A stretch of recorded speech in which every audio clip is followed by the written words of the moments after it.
All right, we're going to dive right in and get started. Welcome, everybody, to the first annual Market Domination Financial Services Marketing Virtual Summit. So the reason this came about was because I travel up until this year. I've traveled 6 to 9 times a year, speaking at industry conferences, mastermind groups, participating, stuff like that.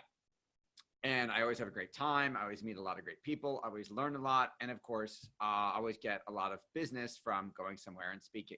But as some of you know, I have a wife with 3 little kids who are 12, 10, and 7. And so I get the 2 weeks before, Daddy, don't go. Honey, I hate it when you leave. I get the, I can't believe I'm parenting 3 kids by myself when I'm gone. And I get the, I'm mad at you for leaving when I get back. So Rebecca's always given me a hard time about traveling and said, you know, every year she says something at least a couple times, like, why don't you get people to come to you? And I said, well, you know, digital marketer puts like 10,000 people in a room. I can't beat that. And she said, well, what if you started small? They didn't start with 10,000 people. You were at the first one. They had a small one and it grew to like 10,000 over many years. I said, okay, that's a good point. So I'm going to have one. So I originally was doing this physically in Western New York over the summer. And I looked at my wife's calendar. I looked at the PTA calendar. I picked a date. I had a bunch of clients vote on a date that they could all actually come here. We found a date that worked for all the clients. I was talking to hotels about room blocks and conference rooms. And then my wife had something that wasn't on the calendar that was now on the calendar. And I couldn't do it. So I had to move. So we moved again.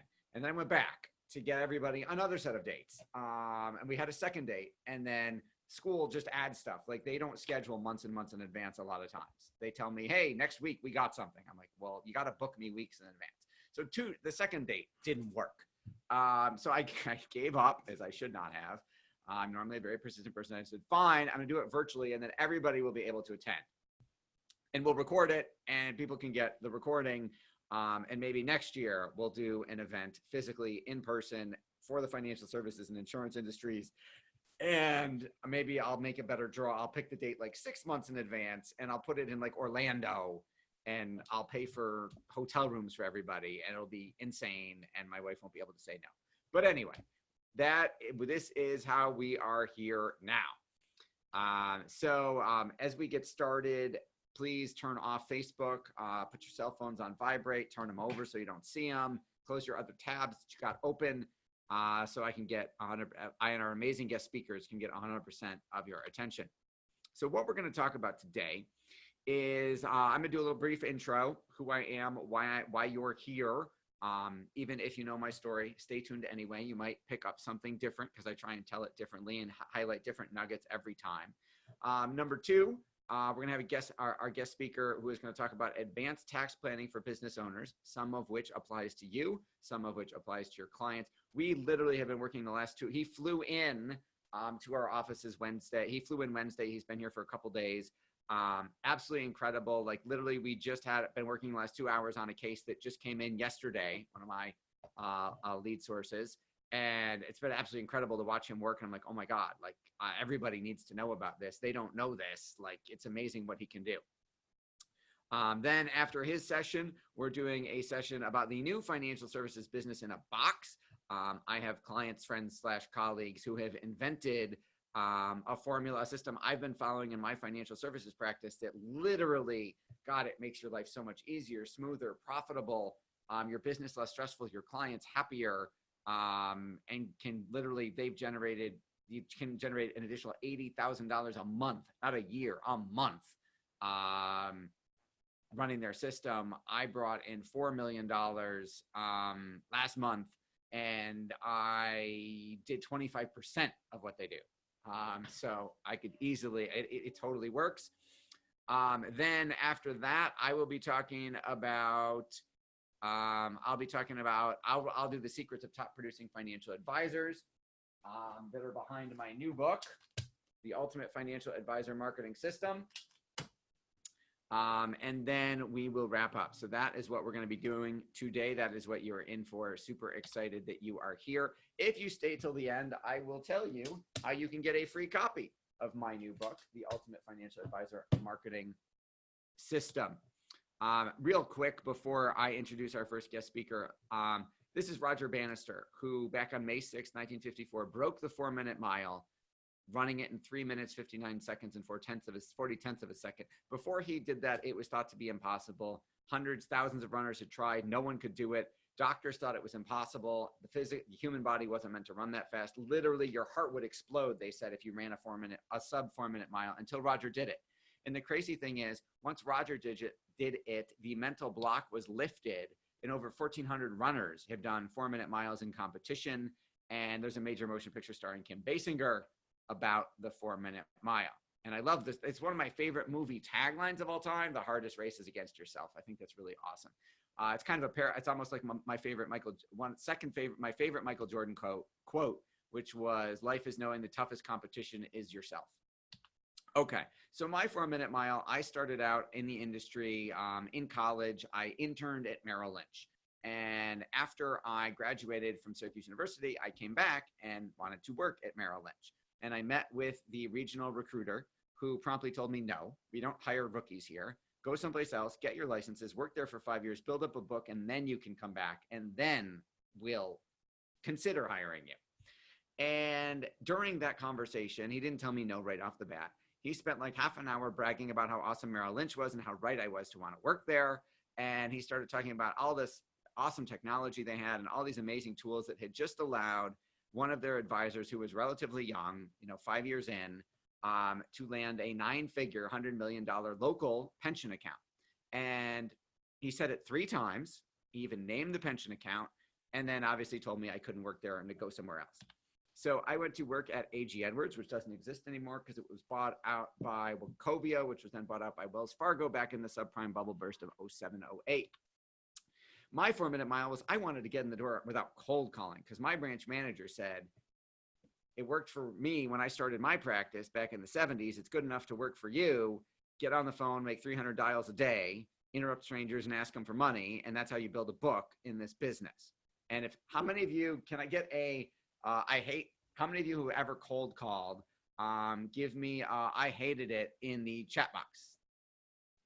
Type, if you've ever cold called, if you've ever interrupted strangers that weren't expecting you to try and sell them something, give me a cold calling sucks in the chat box for me. Awesome.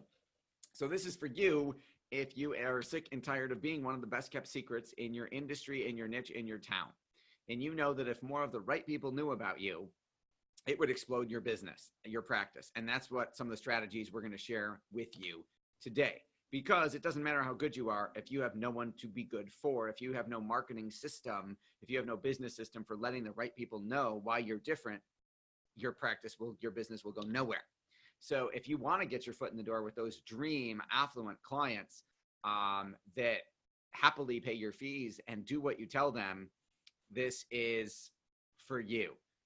Adrian says, ugh to cold calling, and you can't do it now anyway with so few people having landlines left. That is also true. So that's my wonderful wife, Rebecca.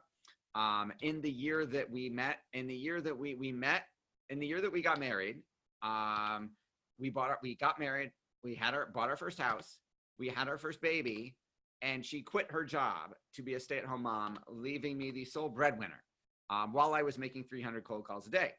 I had the good fortune, and I won't tell this story now, but I had the good fortune to find legendary marketing guru Dan Kennedy. If you know who Dan Kennedy is, can I get a amen in the chat box? Give me an amen in the chat box. And I can't see you or hear you. That is why I'm asking you to comment in the chat box to make this interactive. All right. I see amen, amen, amen, amen. Awesome. So I had the good fortune to do a consultation with Dan. And Dan said, this cold calling is wrong. Everything your industry has taught you is wrong. I know you're the sole breadwinner, but write me a really, really big check, and I'll change your life. Now, his pitch was better than that. It actually was all day. But I went home to my wonderful wife, and I said, honey, I know we just got married, bought our first house, had our first baby, and you quit your job, but I got to go borrow more than our new mortgage to hire this guy. And over 30 days, I asked her every day. She said no every day, more and more vehemently. Day 31, she said, you better pray this work. So I go work with Dan, and Dan says, you got to be an expert.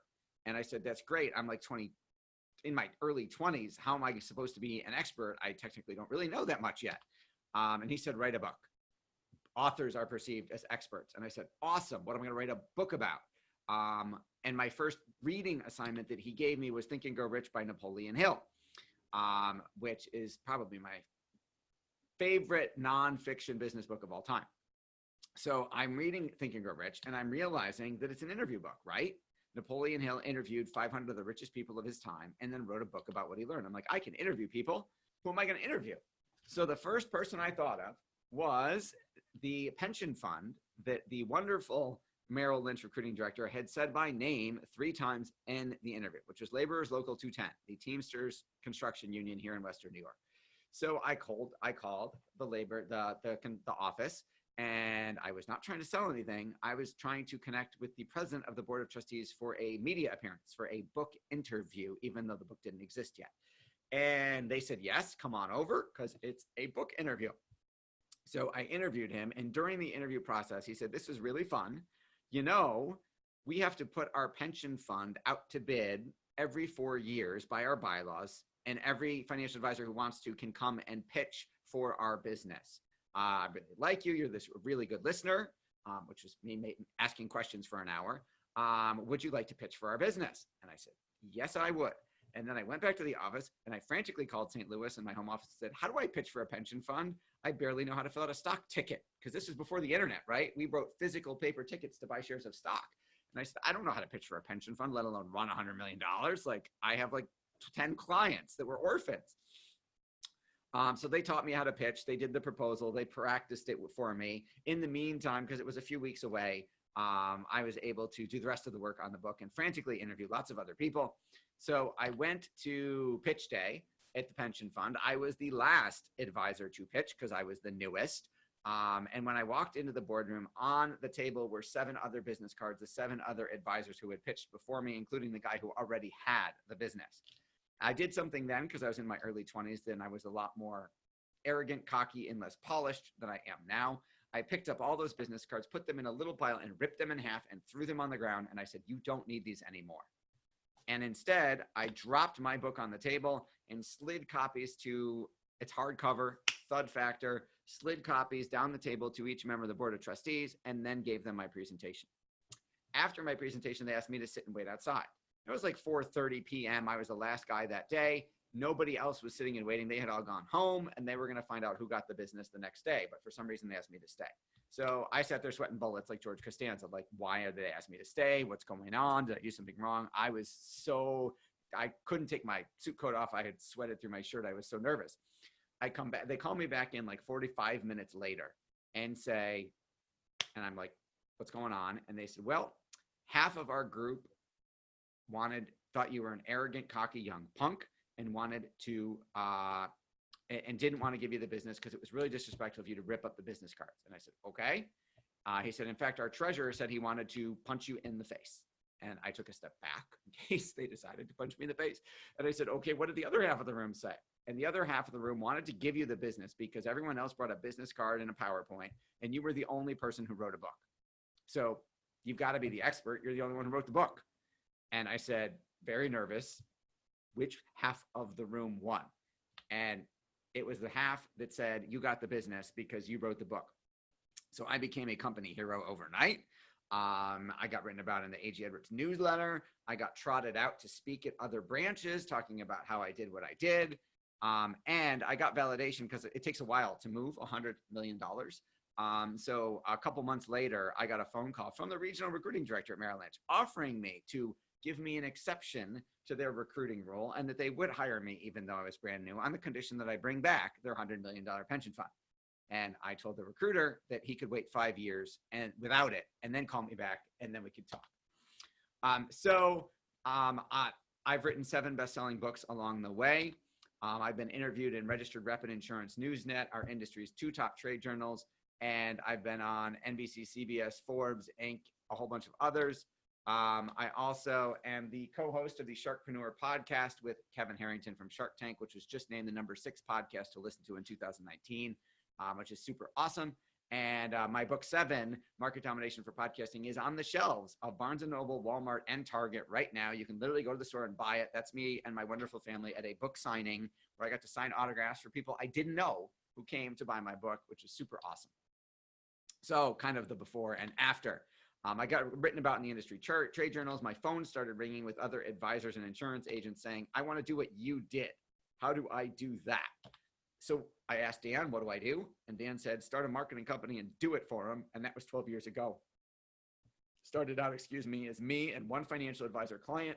And it's now grown to me and an awesome team of, I think we just hired 2 more people. So we're at 35 employees, and we've literally served thousands of advisors and agents around the country, and actually technically Canada. So we're international. So that is who I am. That is the short version of why you are here. What we're going to do now is I'm going to turn it over to our amazing first guest presenter. Hang on, let me stop and restart the recording.